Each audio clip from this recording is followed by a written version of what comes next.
Hey, you guys, what's going on? It's the movie retrospective. Talking about a really, really good... Man, I hadn't seen this in such a long time. I saw it, a long time ago, and, several times, and it was one that me and my friends used to watch all the time. But I hadn't seen it for many years, and I was, really, really excited to watch it again. And it's a masterpiece. I mean, it's, so much better. I forgot how good it was. I remembered it was good, but I forgot, how good it was. This is One Flew Over the Cuckoo's Nest from 1975. Yeah. Now, I had also read the book. The novel is actually by Ken Kesey, and it came out, I think, in the early 60s. I want to say it was 1962 that the book came out. And the book, it kind of has a lot of the same events in it that happen in the movie, but the big difference between the book and the movie, I feel like, is that the book is actually told from Chief's point of view, and Chief is actually has some mental issues. You know what I mean? So he has a lot of weird delusions about being part of a machine that's controlling everyone's lives and stuff like that. He has some kind of schizophrenic ideation. So I don't know. So I kind of feel like they're two different things. Like I said, they're kind of the same story, but I kind of think it was a good idea to go with a more... they didn't necessarily make Chief a background character. Well, I guess they did kind of make him a background character in the movie, but he ends up being kind of the most important character toward the end. So I thought that was a good compromise. Yeah, well, now that you tell me that, then you can interpret the story as him being the main character. Yeah, that's true. And he's watching all this happens, and it inspires him to escape. Yeah. It's just that you're not getting any of his internal dialogue. Right. But you could interpret it that way, because the ending, he goes, "I'm not leaving you here, you're coming with me." You know what I mean? It is a big spiritual thing where he takes what's his name, McMurphy. McMurphy's soul with him, because he wouldn't leave him stranded, because he says, "I'm as big as a mountain now," and it's because of everything that he saw McMurphy do. So he could be the main character. It's just that he had everybody fooled, remember? Yeah, that's right. McMurphy says, "Man, you got them all fooled. They think you're deaf and dumb." And he's like, "Yeah." First thing he says is puts it, "Juicy fruit." Well, he says thank you first. He says thank you, and then he says juicy fruit.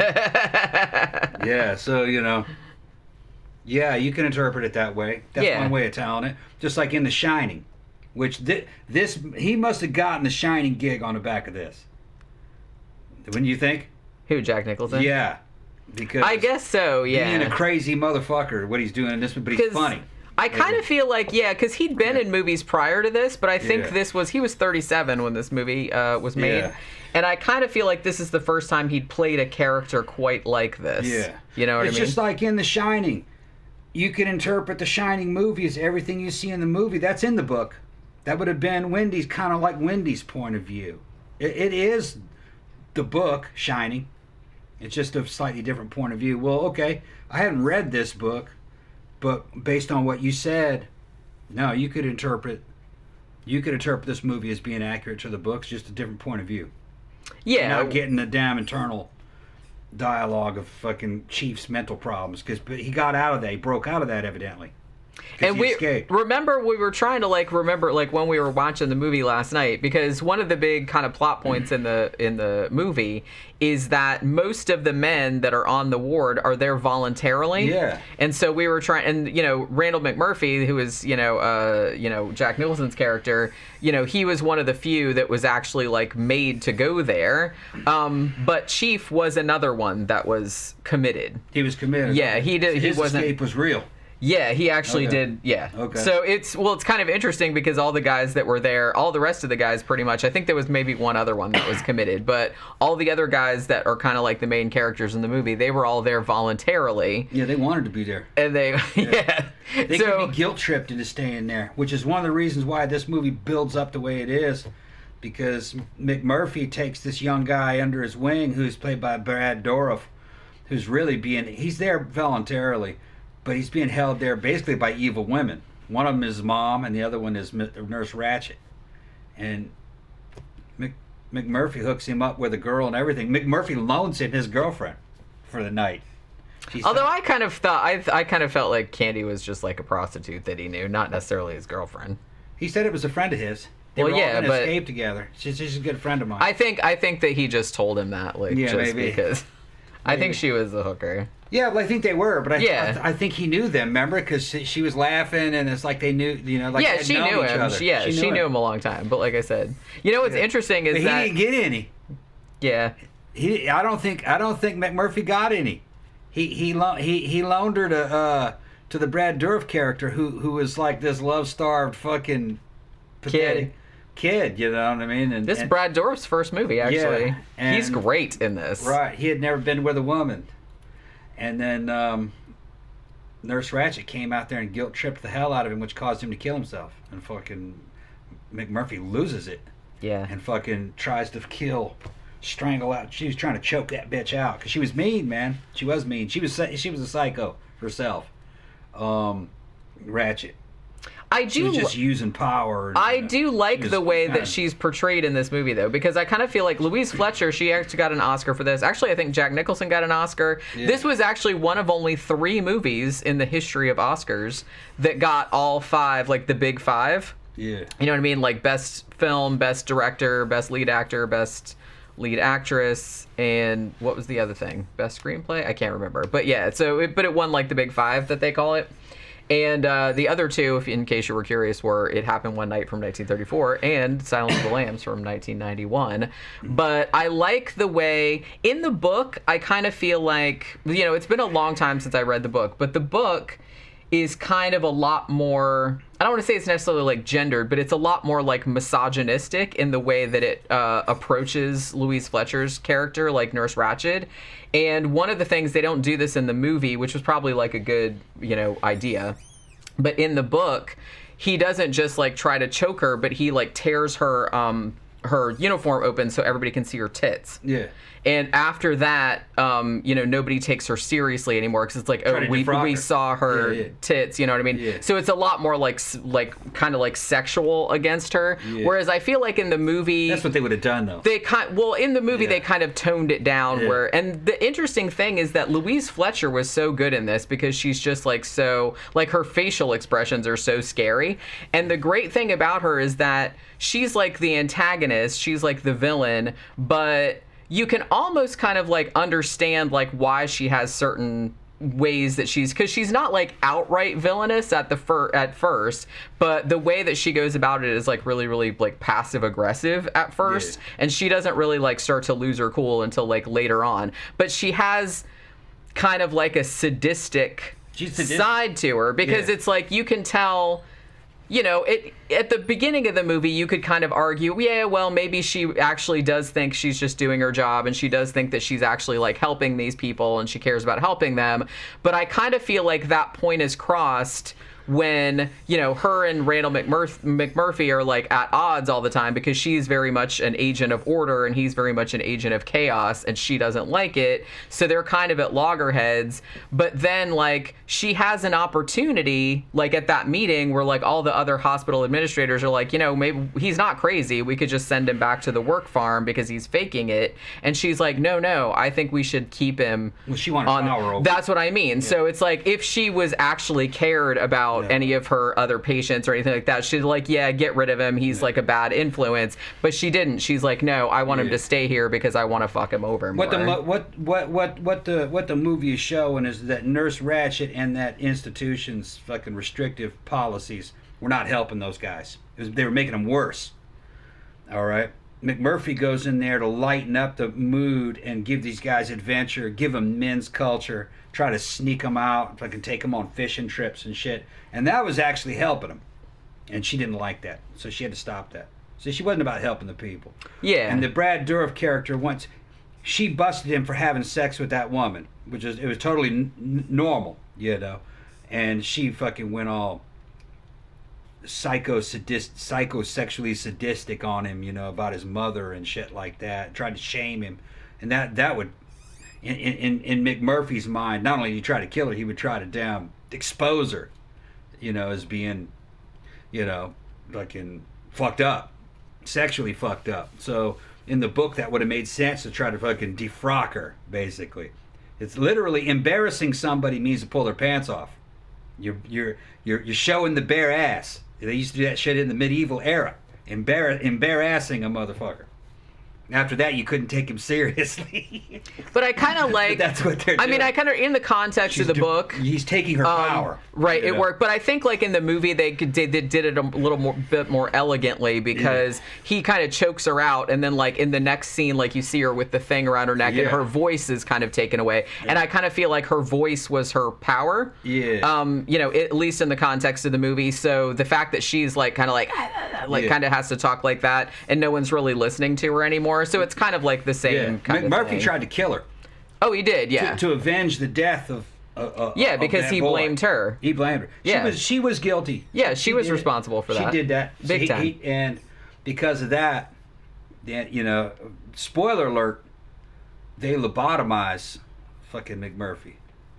And Chief didn't know it. He was waiting for, McMurphy to come back out of punishment. So they could escape. And when he came back, he saw that he had been lobotomized, and he goes, I'm not going to leave you here like this. And then there's a really great scene, you know, I mean, there's all this damn tribal drums and nature sounds and shit while he's smothering him. Which, that's murder. He'd have gotten a life sentence for that. But he was in a mental hospital for life, so they couldn't do anything worse to him. All right. Because they just would have put him back in the mental hospital. But with the background behind the story, and based on what he said, Chief was symbolically saving his soul and taking it with him. To escape to freedom together. It was, and McMurphy would have wanted that. And that's implied that like McMurphy was just like such a force of nature that he would not have wanted to be alive like that because his soul had been stolen. Right. And the whole thing was a damn tragedy because McMurphy only had 68 days left. He thought he was just trying to get out of work detail he thought he only had 68 days. He thought he only had 68 days. He was just trying to get out of work detail from 2-bit prison. All right, from 2-bit jail. I'm going to go to the mental hospital. I won't have to work there. It'll be easier, yeah. And then when he got there, he found out the policies changed in the mental hospital. You're there for as long as they want you to be there. If you're committed, yeah. Yeah, which would be... And fucking the orderly said, no one's ever got out of here as a young man. You'll be old and gray by the time you get out of here. So I mean, you could argue that. Life sentence. I mean, you could argue that, like, obviously Nurse Ratched is the villain of the piece, but she McMurphy, gave him life, basically. I mean, McMurphy kind of like brings on a lot of the stuff himself just by not really knowing, where he is now, and like kind of like taking shit too far. Yeah. You know what I mean? Like at the end, it was like cool that he like hooked Brad Dourif's character up, with a lady and everything like that, but probably kind of maybe getting Scatman Crothers fired. Yeah, maybe like Scatman's in it, man. He does a great job in the movie. You know what's funny is like I had forgotten. There's another Shining crossover. Well, I was just gonna tell you that like not only because I forgot Scatman Crothers was in this. He plays a guy named Turkle who works there like on the night shift. He's like an orderly. Yeah. Do you know that one of the prostitutes, Candy, like the main one, that role was originally going to go to Shelley Duvall. Okay.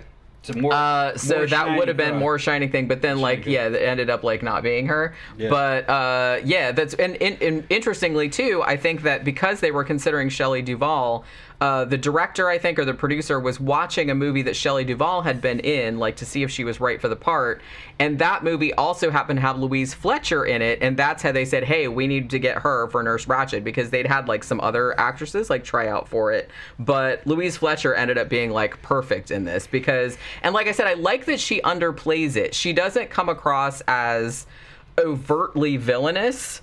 You know what I mean? And because a lot of the times, like, she just has that really, really stoic face. She doesn't really, like, lose her cool until the end. But I think if they had made her... Because the thing about it is, like I said, this is based on a novel. And then, like, in the... Like, 1963, 1964, they did a stage version.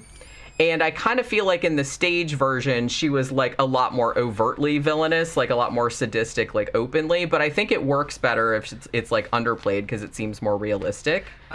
The first person to show me this movie was my high school buddy, Steve.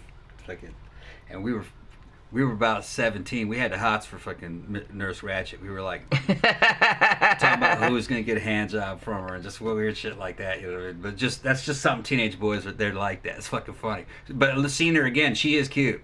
She's cute. She's cute in an icy kind of fucking cold way, like a bitch. Because man, her eyes are like great in this. Just like the way she stares at the people is just like fantastic. Like I said, she was in Flowers in the Attic too, and she also plays like a villain. Yeah, those hormones though, we were still trying to get laid. Well, that's just typical. That's with boys, they'll pretty much fucking got moves that wanders Would you past. give her head? I'd give her head. Talking shit. Bet you she's pretty good. She'd probably ruin your hand job. Shit like that, Fucking, that's how it is. That's pretty hilarious. Yeah, she'd ruin it.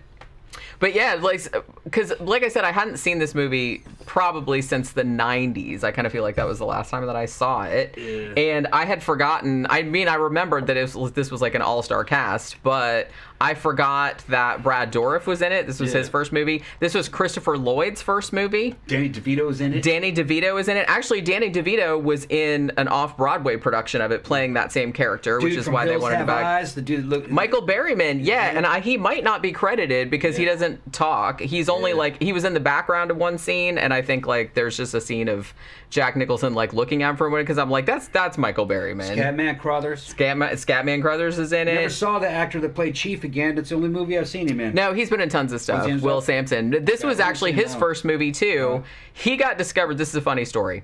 So, so the original stage production. Oh, wait a minute. What? He was in Outlaw Josie Wales, wasn't he? Yeah, I think he was. Yeah, I think he was. There's iron in your words. Yeah, okay, yeah, that was him. He's been in a fuck ton of stuff. Yeah. Dude's 6'7". Yeah. So there's a funny story behind how he got to be in this movie. So like I said, there was the book thing, and then there was the stage adaptation.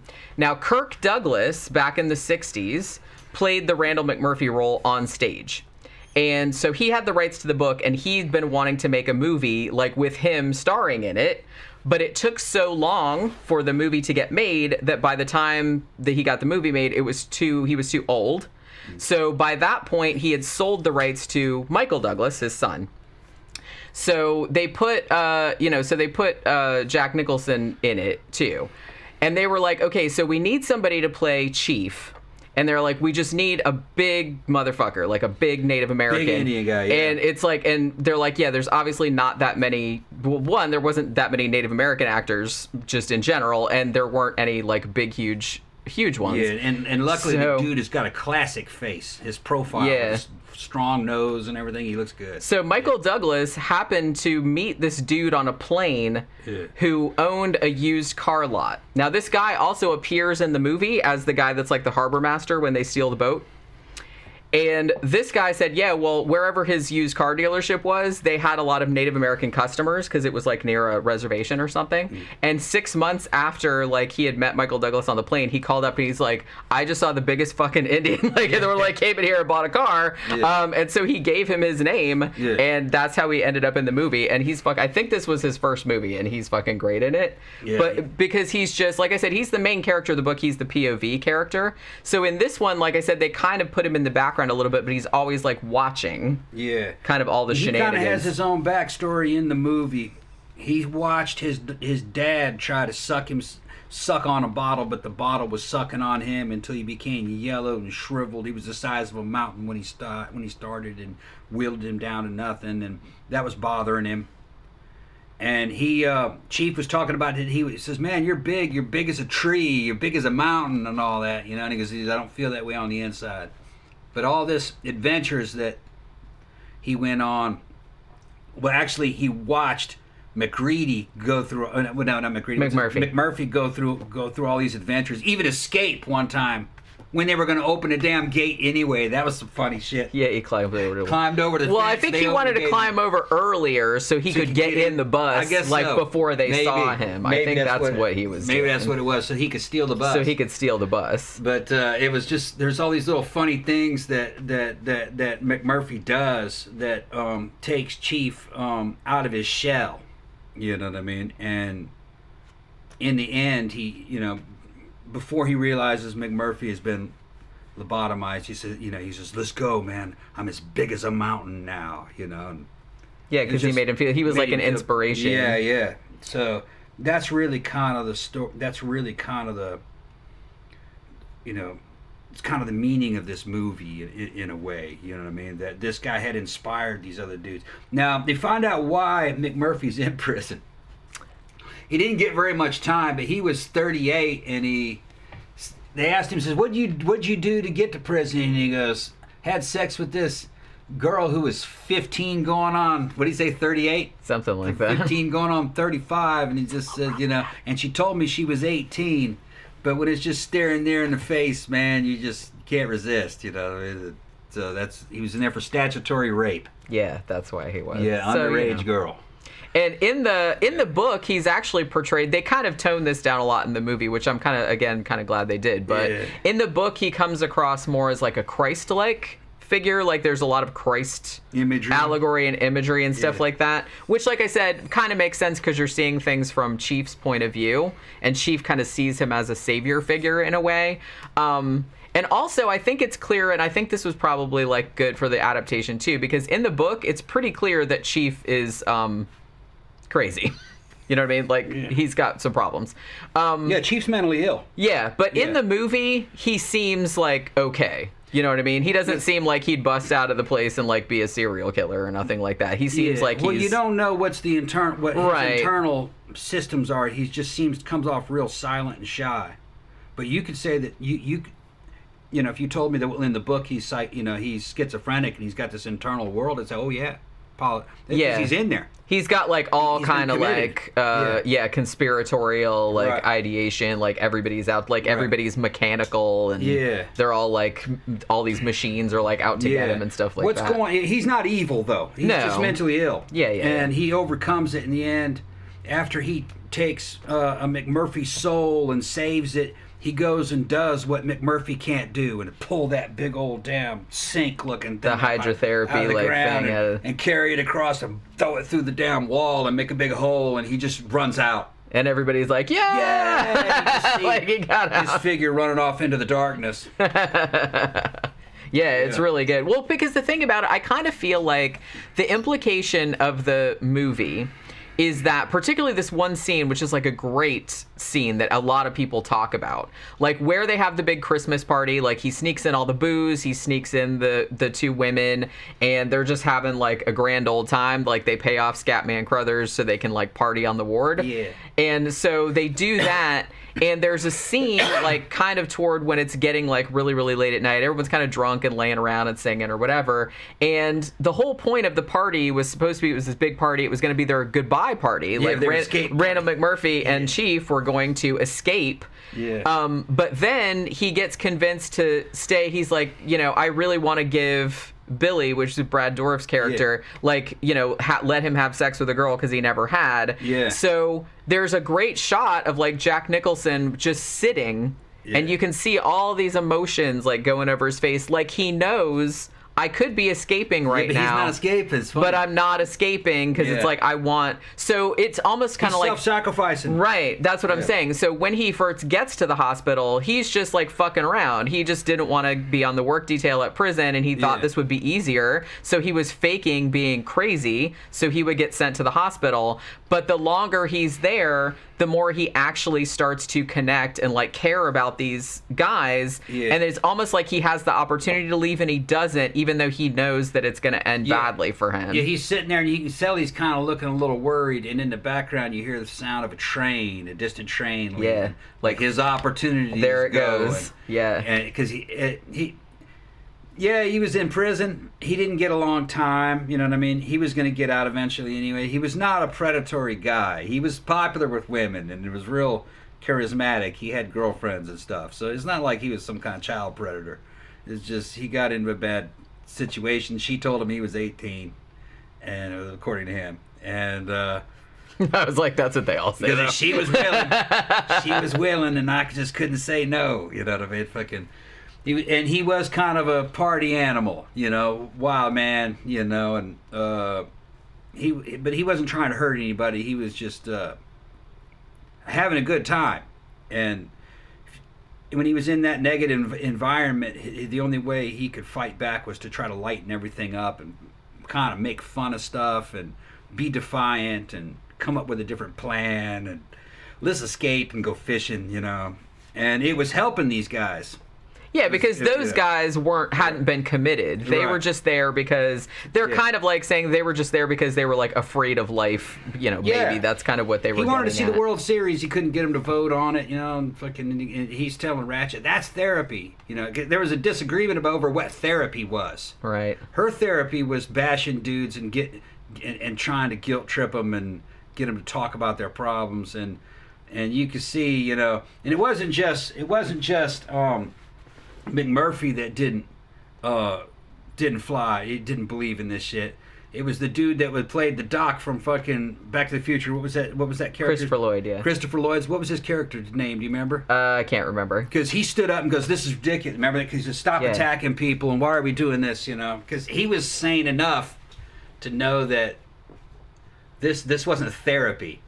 Yeah, because the thing about it, it's like, that's what I think was so insidious about Ratchet's character was that, doing those talk therapy sessions, that is actually helpful, like for certain people's mental illnesses and stuff like that. But the way she did it... She was cruel. She was cruel. She was just like getting them to say like their most, vulnerabilities and stuff like that. So she could use that later on, like to fuck with them and get them to do what she wanted them to do. Which in the book she wasn't trying to help them. Which would in the book make sense where he tried to expose her physically. Trying to do the same thing that she was trying to get vengeance for what she was doing to the guys. Yeah. Trying to expose them. Because she went after Billy's fucking sexual inadequacies. Right in front of everybody else. Yeah. And then pulled his mama out. What would your mom think? And all kinds of shit. And he was real vulnerable to that. He was a bad stutterer and shit. And he killed himself over it. And Murphy couldn't control himself, man. He tried to kill her. Which, like I said, was kind of understandable in the moment because he really liked that kid. Yeah. And, for a second, like when Billy first gets brought out, like when they catch him like in bed with the prostitute, like you can tell that he's like real happy. And that's the only time he doesn't stutter. Like he says a couple sentences and he doesn't stutter. Yeah. But the second that Ratchet starts talking to him again, he immediately like goes back and starts stuttering. Yeah. Billy had this problem where if he just saw a woman, he loved her. Yeah. If he just saw her, he loved her. Yeah. He was one of those guys. And like he wouldn't like tell her or like try to have a relationship. He would just keep it all to, and he would like invent these whole entire like relationships, which like I said, that's a problem. Yeah. But you know what I mean? But I don't think, like I said, it's kind of like when they do the therapy sessions and stuff like that, like as an idea, that's actually a good idea and does help people like talking about their problems. But that wasn't the reason why she was doing it. No, she was sadistic.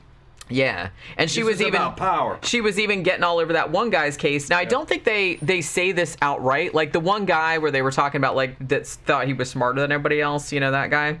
Yeah. I thought the implication was that guy was supposed to be gay, and that's why he was in there because they were talking about like her talking about like his inadequacies with his wife and with and all this other kind of stuff. Yeah, they did some gay jokes. And I thought that was the implication that's why he was in there because he was like closeted. Yeah. I mean, they didn't really say that outright. He was in there voluntarily though. Like I said, pretty much all of them were, other than McMurphy and Chief, and I think there was one other guy.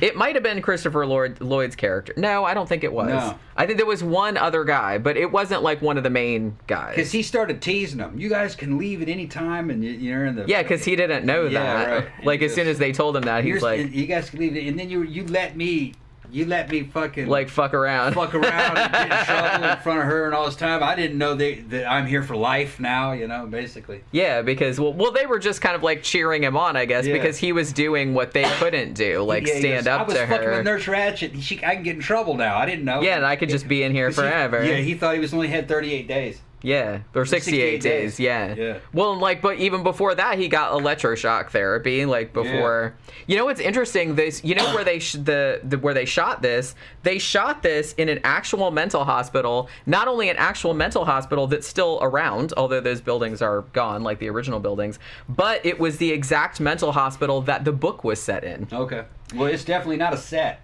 It's definitely not. Like I said, that hospital it's in Oregon. It's still open, but those buildings are not. They've been torn down because they were old. But that hospital is actually still in operation nowadays. And they said too that before they shot it, like Louise Fletcher and Jack Nicholson, they actually took them, like they took the whole cast and crew and like they stayed on the wards and like they shadowed some of the other patients. Some of them like slept in the hospital, like on the wards at night, and some of the patients like kind of mixed in with the crew, like so they could interact with everybody, so they'd get an idea. And also Jack Nicholson and Louise Fletcher went and actually saw one of the patients getting electroshock, so they would know like what it was like. It's a masterpiece movie. It really is. I forgot. If you haven't seen it, you're cheating yourself. If you're a fan of The Shining and you haven't seen this, you're cheating yourself. It's a very different kind of movie, but equal quality. It's kind of almost like a war movie in a way. It's a bunch of guys who are battling the system, and a couple of them end up being heroes, and one of them and McMurphy's a tragic hero, all right, but then Chief is kind of like the hero at the end.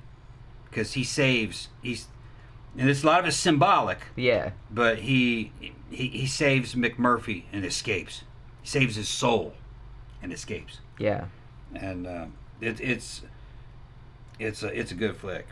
And I mean, you can learn a lot from it. And I think it's a perfect balance too between being funny and like entertaining and also tragic. being sad, because like the end of this is like really, really sad. Yeah, I think the acting style is realism. Everybody talks over one another. It's kind of like Alien 1, where it just feels real fluid when they're in the Nostromo. It just feels very natural through almost all of it, and just the way it's shot kind of feels Kubrickian in certain ways when it was shot, which is kind of Spartan in certain, but it's supposed to be. You're in a mental institution, but then they get out. It's good. It's good. It's a good movie. I can see why a lot of this influenced. I can see the influence in The Shining. Yeah, with the cast and everything. And I feel like this movie is like so iconic too, because I mean, especially like the whole scene at the end with like Chief like tearing that hydrotherapy thing like out and busting out of the thing, like the heroic music. That's been done on The Simpsons and like a whole bunch of other like kind of stuff where they did that's been referred to a bunch of times. Yeah. And also like the camera work is interesting too. I think the camera work is different whenever they're shooting Ratchet versus whenever they're shooting like McMurphy. Like when they're shooting him, it's a lot more kind of fluid and action based and like wild and everything, because he's almost kind of like I don't want to say like noble savage, but he's kind of like portrayed as that kind of character. Like McMurphy's kind of character. Kind of. So he's kind of like a more primitive maybe or something like that, whereas she's just very like austere and upright, and she's kind of like cracking down on everybody because she's like the order, the system, the man, you know what I mean? You can see how he ended up as Jack Torrance in The Shining, who was another lunatic, really. Yeah. But a darker version. Yeah. Jack Torrance, when he lost it, he fucking lost it. This guy's just pretending to be crazy, but he is crazy. In a certain way. He's a wild man. They know he's not technically mentally ill, but he's just a wild card, and yeah, he's an agent of chaos, like I said, which is why Ratchet can't, because he's kind of like fucking up her whole little like structured kingdom that she's got all sorted out. He's a good guy though. Yeah, he cares about people. He's got compassion and has a sense of right and wrong, and he sees the abuses that are happening inside this system, and then tries to avenge the death of an innocent. You know? A person that literally that dude was an innocent. Yeah, he was just. Yeah, I mean, he was a kid, but God, Brad Dourif was like a fucking baby in this. I forgot he was that young. He was a kid with a mental problem who had done no wrong. Really, he wasn't really capable of doing wrong. He didn't have enough force of will. He was real submissive, and she killed him basically. And I mean that was kind of like the final straw. Yeah, she killed him just by psychosexual abuse, basically, by just shaming him in front of everybody. Yeah, and he cut his wrist. Because knowing that he cut his throat. That's right. Yeah. Well, because she knew how to get to every single person that was like on that ward. That was like part of her power. That's why she. That's why she did those sessions, so she would have like shit, so she could kind of like I said, like kind of push your buttons like later on. So McMurphy was a hero, just a different kind of hero, unconventional. You know, we're not talking. And it is he is kind of a war hero, but this is a psychological war inside of a fucking mental institution. Yeah.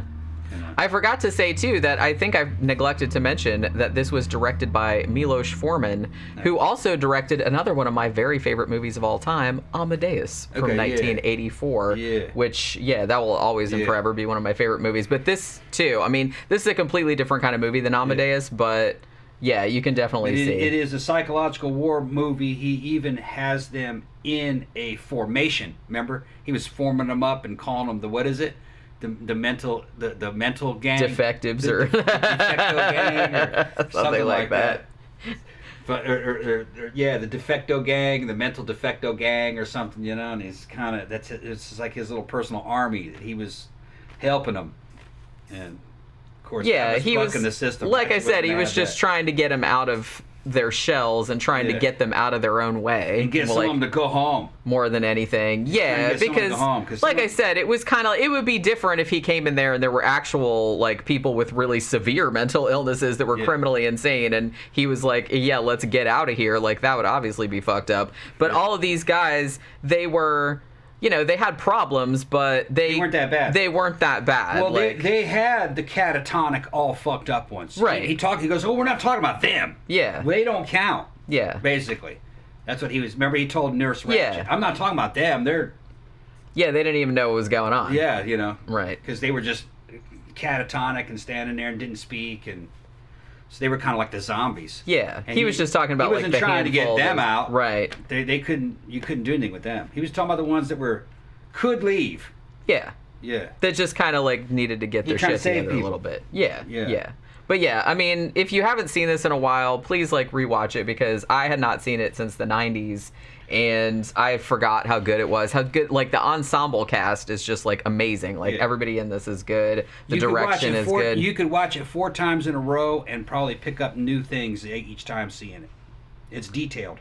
It is. It very really detailed. Is. And like so much went into it. And like, I mean, it's just everything in this is amazing. Like, the acting performances are amazing. Like I said, and it's funny, but it's also like, it's tragicomic. That's what it is. Yeah. It's like really, really sad at the end, but it's also like a little bit uplifting. The book is good too, but it's a kind of a different experience. Like I said, in the book, like, the events are mostly the same, but tonally and like in point of view, it's kind of different. So you can kind of do both because they're different experiences, I feel like. But, so we watched this on HBO Max. If you don't have that, I'm sure you can find it somewhere else as well. But, yeah, this is just like a great film. And it's up there with The Shining in terms of quality and importance. Yeah, this is like a hugely significant American film. It's an important movie. And I'm not surprised that it won like all 5 of the Oscars that year. Like I said, only the 3rd time that's ever happened. So, and rightfully so, I feel like. Classic storytelling. Oh yeah, it's great. It's great.